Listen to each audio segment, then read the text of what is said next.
अस्सलाम वालेकुम। मैं हूँ नुमान कुरैशी, ए लेवल फ़िज़िक्स टीचर। आज हम लोग एक कैम्ब्रिज ए लेवल का एमसीक्यू का पेपर सॉल्व करेंगे। 9702 अक्टूबर नवंबर 2022 सीरीज़ है और पेपर 1 वेरिएंट 1। तो चलें स्टार्ट करते हैं और हम फर्स्ट 10 क्वेश्चंस इस वीडियो में कवर करेंगे। उसके बाद फिर नेक्स्ट वीडियो में हम 11 to 20 तक कवर करेंगे।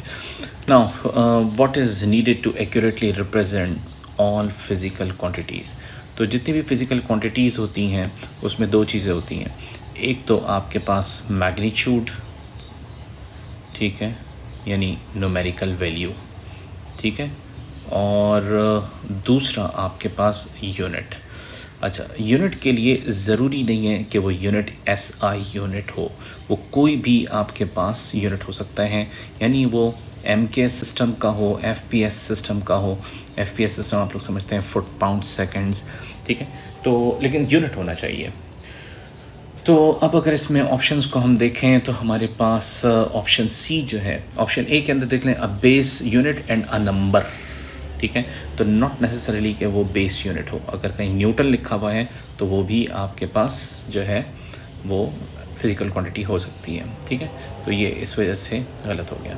अच्छा, दूसरा आप देखते हैं, a unit and a number expressed in standard form. Scientific notation में होना ज़रूरी है, नॉट नेसेसरीली, ये भी गलत हो गया। और अगर सी ऑप्शन देखें, a unit and a numerical magnitude, yes, numerical magnitude और यूनिट होने चाहिए, बिल्कुल सही है। और उसके बाद अगर हम डी ऑप्शन देखें, एस आई यूनिट, तो S I unit not necessarily, इसलिए डी आपके पास गलत हो गया। Now, a voltmeter connected across a resistor in a circuit reads 3.6 volts, ठीक है। तो वोल्टेज की वैल्यू आपको दे दी है 3.6 volts. What could be the current और आपके पास रेजिस्टेंस ऑफ द रेजिस्टर। तो यहाँ पर आपके पास जो ऑप्शंस दिए हुए हैं उनमें करंट और रेजिस्टर ये एक चार्ट बना के दे दिया है।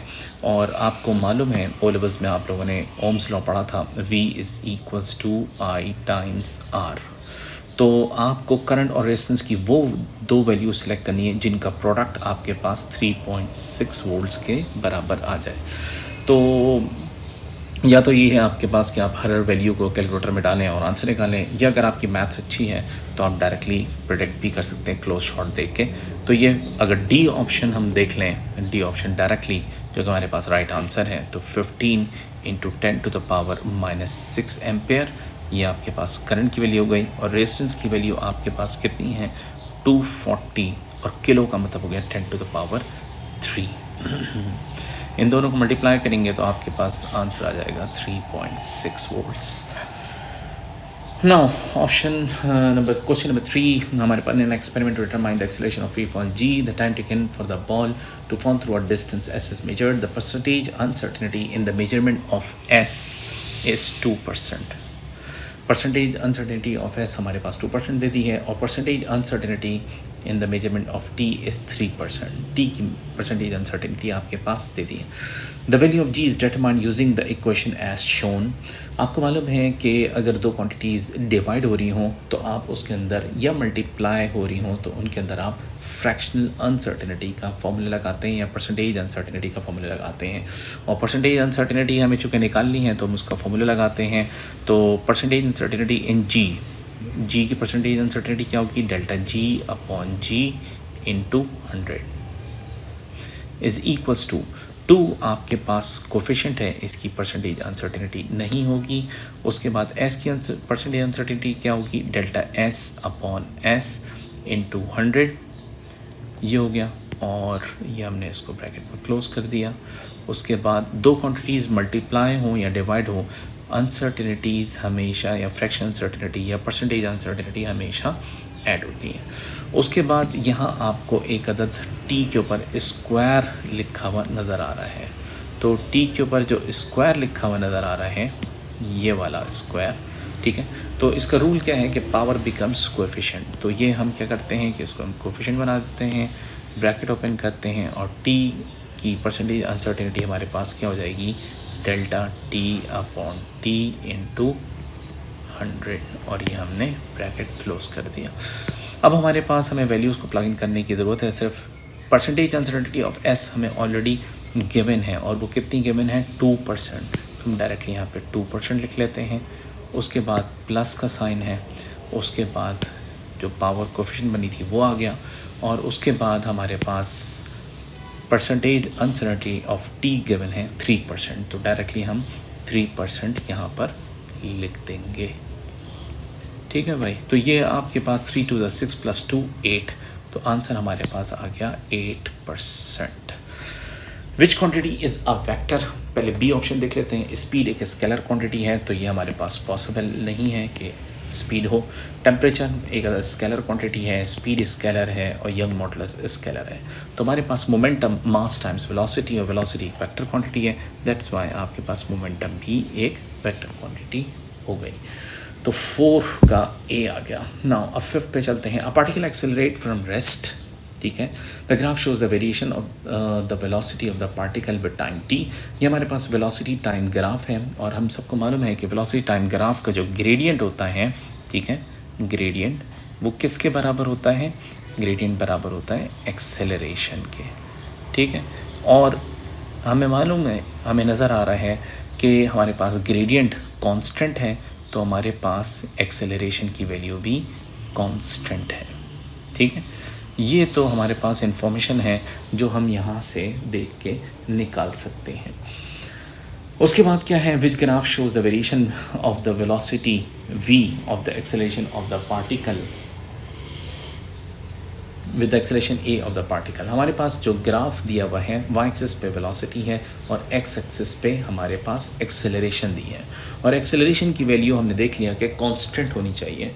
तो अगर ऑप्शन ए में देखें तो एक्सेलरेशन की वैल्यू बढ़ रही है, ऑप्शन बी में देखें तो एक्सेलरेशन की वैल्यू बढ़ के और फिर कांस्टेंट होने जा रही है, जबकि हमारे पास थ्रू आउट ग्राफ में एक्सेलरेशन की वैल्यू कांस्टेंट है, वेलोसिटी टाइम ग्राफ। सी में देखें तो वेलोसिटी कांस्टेंट है, एक्सेलरेशन बढ़ रहा है, और डी में हम देखें तो डी के अंदर एक्सेलरेशन की जो वैल्यू है वो आपके पास फिक्स्ड है इस पॉइंट के ऊपर आके, और सिर्फ वेलोसिटी बढ़ रही है। तो हमारे पास आंसर हो गया D. The graph shows the velocity of a parachutist during the first 20 seconds of the jump. उसके बाद उसने क्या कहा है? हमें वेलोसिटी टाइम ग्राफ दे दिया है। वाई एक्सिस पे हमारे पास वेलोसिटी मीटर पर सेकंड में, एक्स एक्सिस पे हमारे पास टाइम सेकंड्स में है, और हमारे पास क्या कह रहे हैं कि अप्रॉक्सीमेटली, ये अप्रॉक्सीमेटली का वर्ड बड़ा ज़बरदस्त है, ठीक है। अब अप्रॉक्सीमेटली के अंदर हमें वेलोसिटी टाइम ग्राफ से how far does she fall before opening a parachute, parachute open करने से पहले वो कितना, तो पैराशूट ओपन जो हुआ है वो आपके पास इस पॉइंट के बाद ये आपके पास जो है पैराशूट ओपन हो गया है, ठीक है। तो हमारे पास यहाँ तक ग्राफ जो है हमारे पास बिफोर ओपनिंग द पैराशूट है। तो बिफोर ओपनिंग पैराशूट के अंदर चूँकि हमारे पास ये शुरू में कर्व है, इसको हम अज्यूम कर लेते हैं अप्रॉक्सीमेटली के लिए कि ये आपके पास एक अदद स्ट्रेट लाइन है। तो ये आपके पास ये हो गया, और इसका हम ये बना लेते हैं राइट एंगल ट्राइंगल। ये हमारे पास राइट एंगल ट्राइंगल बन गया। ये देखें भाई, ये हमारे पास बन गया, ठीक है भाई। तो ये हमारा राइट एंगल ट्राइंगल बन गया है, और राइट एंगल ट्राइंगल का formula area under the velocity time graph is equal to distance travel. Right angle triangle का फॉर्मूला क्या है? हाफ बेस कितना है? 10, हाइट कितनी है आपके पास? 60। तो ये आप जब मल्टीप्लाई करेंगे तो 2 3 और ये बन जाएगा 300 मीटर्स।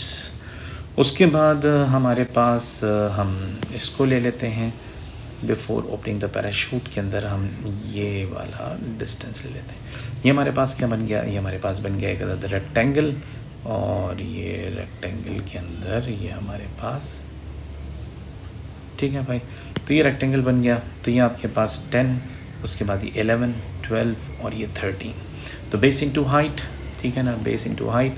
तो ये आपके पास 13 माइनस 10 दैट गिव्स यू 3, और हाइट है हमारे पास 60, तो ये बन गया 180। तो 300 plus 180 which is equals to 480। तो 480 का नियर बाय अप्रॉक्सीमेटली जो उसने कहा है वो हो गया 570। आसान सा सवाल था, ओ लेवल स्टैंडर्ड का सवाल था। What is the definition of momentum? तो मोमेंटम की डेफिनेशन जिसको आती होगी, momentum is the product of mass times velocity. तो product of velocity and mass बिल्कुल सही है, तो ये आपके पास सी आंसर हो गया। Now A mass of 0.2 kg is suspended from the lower end of a light spring. A second mass of 0.1 kg is suspended from the first mass by a thread. ठीक है, तो the arrangement is allowed to come in static equilibrium. ठीक है, ये कुछ देर तक oscillate करते रहे और उसके बाद फिर स्टैटिक इक्विलिब्रियम पे आ गए. स्टैटिक इक्विलिब्रियम पे आए और उसके बाद फिर क्या है, and then the thread is cut. तो बिफोर कटिंग द थ्रेड आपके पास ये सिस्टम इक्विलिब्रियम में था. अगर ये सिस्टम इक्विलिब्रियम में था तो मैं अज्यूम करूं कि ये जो दो मासेस एक दूसरे के साथ अटैच हैं, इनको एक मास ले लेते हैं. ठीक है, और इसकी अगर एक फ्री बॉडी डायग्राम हम बना लें तो ये आपके पास डाउनवर्ड डायरेक्शन में इसका वेट है, और इसका वेट हम इस तरह से निकाल लेते हैं कि ये हो गया weight is equals to mass कितना है यहाँ पे 0.20 प्लस 0.10 टाइम्स 9.81, यानी ये हमारे पास हो गया 0.30 टाइम्स 9.81. ये हमारे पास आ गया वेट जो कि एक्ट कर रहा है डाउनवर्ड डायरेक्शन में. और डेफिनेटली अपवर्ड डायरेक्शन में आपके पास टेंशन, तो ये हम यहाँ पे ले लेते हैं टेंशन, और ये इक्विलिब्रियम में है तो आपके पास downward force is equals to upward force. तो ये भी हमारे पास अपवर्ड फोर्स भी 0.30 मल्टीप्लाई बाय 9.81. ये तो था हमारे पास कब तक का सिनेरियो जो इसने कहा था इक्विलिब्रियम में था. उसके बाद फिर उसने क्या कहा, उसने ये कहा then the thread is cut. When the thread is cut, ठीक है, तो उसके बाद से जो वर्ड यूज़ किया immediately after the thread is cut. ठीक है, अब immediately the moment when the thread is cut, तो अब आपके पास बेटा अगर इसकी फ्री बॉडी डायग्राम बना लें हम, the moment when the thread is just cut, तो आपके पास डाउनवर्ड जो होगी फोर्स वो आपके पास 0.1 kg, तो आपके पास मास रिमूव हो गया. ठीक है, क्योंकि थ्रेड यहाँ से कट होगा और ये वाला मास आपके पास से ख़त्म हो जाएगा. तो downward force acting, the only force acting downward is 0.2 kg मास, ये आपके पास बचेगा. ठीक है, तो इसको हम बना के दिखा देते हैं कि आपके पास अब वेट जो है, वेट वो हमारे पास बन जाएगा 0.20 मल्टीप्लाई बाय 9.81, और अपवर्ड फोर्स आपके पास just after thread the cut moment when the thread is cut, upward force remain same, यानी वो क्या होगा टेंशन, और वो आपके पास वही होगी जो पहले थी 9.81. तो ये आपके पास सिनेरियो बना. अब हमारे पास अगर मैं एक्सेलरेशन निकाल लूँ तो एक्सेलरेशन बराबर है F/m, और रिजल्टेंट फोर्स आपके पास कितनी बनेगी, रिजल्टेंट फोर्स आपके पास बन जाएगी वेट माइनस टेंशन. और वेट कितना है आपके पास, चलो एक स्टेप बढ़ा देते हैं, weight minus tension upon mass. Weight कितना है आपके पास 0.2 minus 0.3 into 9.81 divided by mass. अब आपके पास सिर्फ जो बचा है वो है 0.20. तो एक्सेलरेशन हमारे पास जो आ जाएगी वो आ जाएगी 4.90 मीटर पर सेकेंड स्क्वायर. तो हमारे पास आंसर आ गया ए. अच्छा, इसी सवाल को करने का या विजुअलाइज करने के लिए एक और तरीका ये हो सकता है कि आपके पास अगर बेटा जो वेट जब ये हैंग हुआ था 0.01 kg, ये डाउनवर्ड डायरेक्शन में था. ठीक है ना, और ये आपके पास टेंशन द स्ट्रिंग आपके पास ये भी 0.10 टाइम्स 9.81 ले लेते हैं, और वेट को mg करके 9.81 ले लेते हैं. ये आपके पास था. अच्छा, इनको मल्टीप्लाई कर दें तो 0.981 न्यूटन आपके पास वेट बचेगा. खैर चलो वेट भी छोड़ो, इस तरह से ही देख लेते हैं। तो जब आपके पास, जब आप इस थ्रेड को कट करेंगे तो ये वाला हिस्सा तो आपके पास ख़त्म हो जाएगा, और ये एक रिजल्टेंट फोर्स आपके पास लग रही होगी इस मास के ऊपर, जो इसको ऊपर की तरफ एक्सेलरेट कराएगी।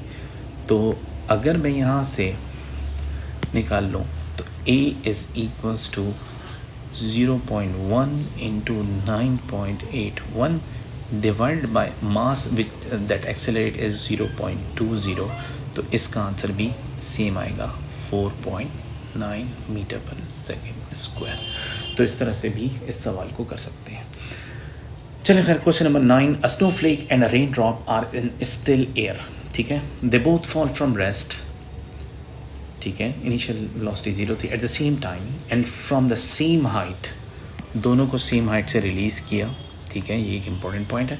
The snowflake and rain drop contain the same mass of water, यानी दोनों की downward force which is the weight, वो दोनों का सेम है। Assume that there is no evaporation और मेल्टिंग, यानी आपके पास मास वास पे कोई फ़र्क नहीं पड़ रहा। ठीक है, also assume that for given speed the drag force acting on the snowflake, ये आ रहा है पॉइंट, ड्रैग फोर्स यानी air resistance acting on the snowflake is greater, ठीक है, then the drag force acting on the rain drop. क्या मतलब कि अगर हम इसको कुछ इस तरह से बना लेते हैं कि बेटा ये आपके पास अज्यूम करो कि ये है हमारे पास क्या, स्नोफ्लेक,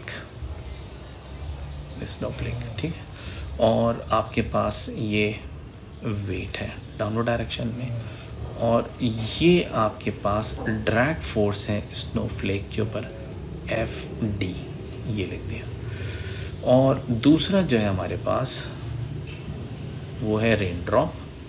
ठीक है, यहाँ मैं रेन लिख देता हूँ इन शॉर्ट, और दोनों का मास सेम है, इसलिए दोनों का वेट भी डाउनवर्ड डायरेक्शन में फोर्स सेम होगी।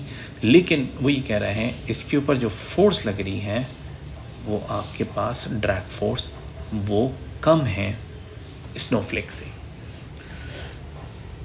अच्छा, तो अगर आपके पास ये है सिनेरियो, तो अगर मैं इसको इस तरह से देख लूँ, स्नोफ्लेक के लिए मैं अगर नेट फोर्स का फॉर्मूला लगाऊँ, F is equals to ma, ठीक है, तो हमारे पास स्नोफ्लेक के लिए हमारे पास सीन क्या है, weight minus drag force is equals to ma, और अगर A को मैं सब्जेक्ट बना दूँ तो A is equals to weight minus drag force upon mass, ये है आपके पास।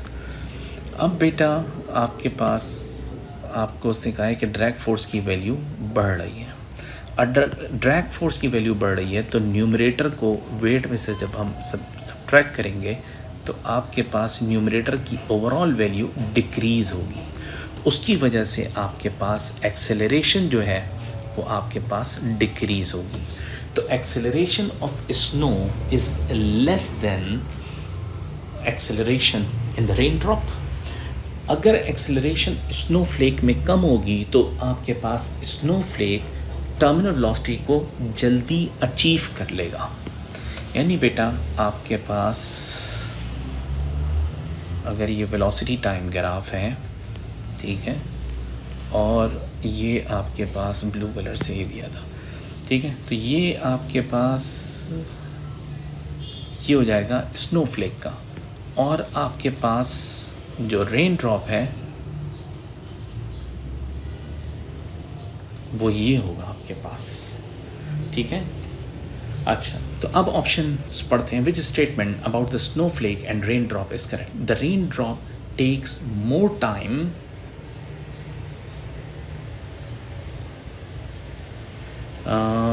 Then the snowflake to reach the terminal velocity. हाँ, रेन ड्रॉप को ज़्यादा टाइम लगेगा टर्मिनल वेलोसिटी अचीव करने में। ये मेरा ब्लैक वाला ग्राफ जो है इसमें दोनों का टाइम सेम हो गया है, इसको यूँ करना चाहिए।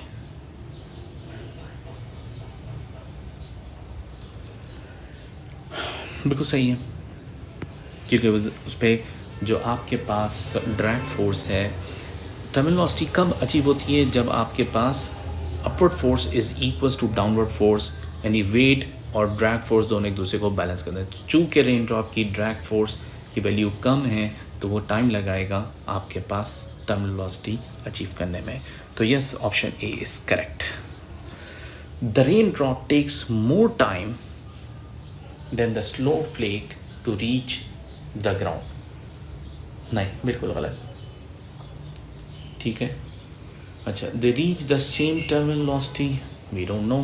ठीक है, और they take the same amount of time to reach the ground, ये भी गलत है। तो option A is the right answer. Now आखिरी है, two trolleys are held together on a horizontal surface with a compressive spring between them. When they are released the trolley lose contact with the spring. ठीक है, और the trolley of mass 2 kg moves to the left. 2 kg mass जो है वो towards the left with the speed of 2 meters per second। ठीक है, और आपके पास अगर इसकी वेलोसिटी हमें पता लग जाए, इसकी वेलोसिटी, तो हमें बड़ी आसानी रहेगी। यानी किसकी 1 kg मास की हमें वेलोसिटी हमें पहले निकाल लेनी चाहिए। तो 1 kg मास वेलोसिटी के लिए ये आपके पास केस बिल्कुल वही है जो मैंने आपको क्लास में एक्सप्लोजन का केस कराया था कि इनिशियल मोमेंटम आपके पास 0 होता है और फिर फाइनल मोमेंटम निकालते हैं। तो इनिशियल मोमेंटम हमारे पास 0 है, is equals to m1 v1 plus m2 v2। तो m1 कितना है? 2 kg travel towards the left, यानी -2 meter per second, plus m2 आपके पास 1 है, और v2 आपके पास वी कॉल इट v। तो ये आपके पास हो गया -4 प्लस v, तो v की वैल्यू आपके पास 4 meters per second आ गई। और ये पॉजिटिव डायरेक्शन आई है, पॉजिटिव आई है, तो आपके पास ये 1 kg ट्रॉली आपके पास राइटवर्ड डायरेक्शन मूव करेगी। जब आपके पास स्प्रिंग के साथ कांटेक्ट आपके पास लूज़ करेगी दोनों ट्रॉलीज़, तो आपके पास all of the elastic potential energy is converted into kinetic energy. तो अगर हम काइनेटिक एनर्जी निकाल लें तो हमारे पास काइनेटिक एनर्जी की वैल्यू इलास्टिक पोटेंशियल एनर्जी के बराबर हो जाएगी। तो हम करते ये हैं कि elastic potential energy is converted into kinetic energy. Kinetic energy का formula 12m v² plus 12m v²। 1/2 trolley 1 जिसका मास कितना है 2 kg और उसकी वेलोसिटी है 2 का स्क्वायर, प्लस 1/2 ट्रॉली 1 kg उसका मास है और स्पीड आपके पास 4 का स्क्वायर। 2 से कैंसिल हो गया, 2 का स्क्वायर 4 हो गया, और ये आपके पास 8 बन गया, और ये 12 जूल। तो ये हमारे पास फर्स्ट 10 क्वेश्चंस हमारे पास अक्टूबर-नवंबर 2022 पेपर 1 के कंप्लीट हुए, और फिर इंशाल्लाह नेक्स्ट वीडियो में हम मज़ीद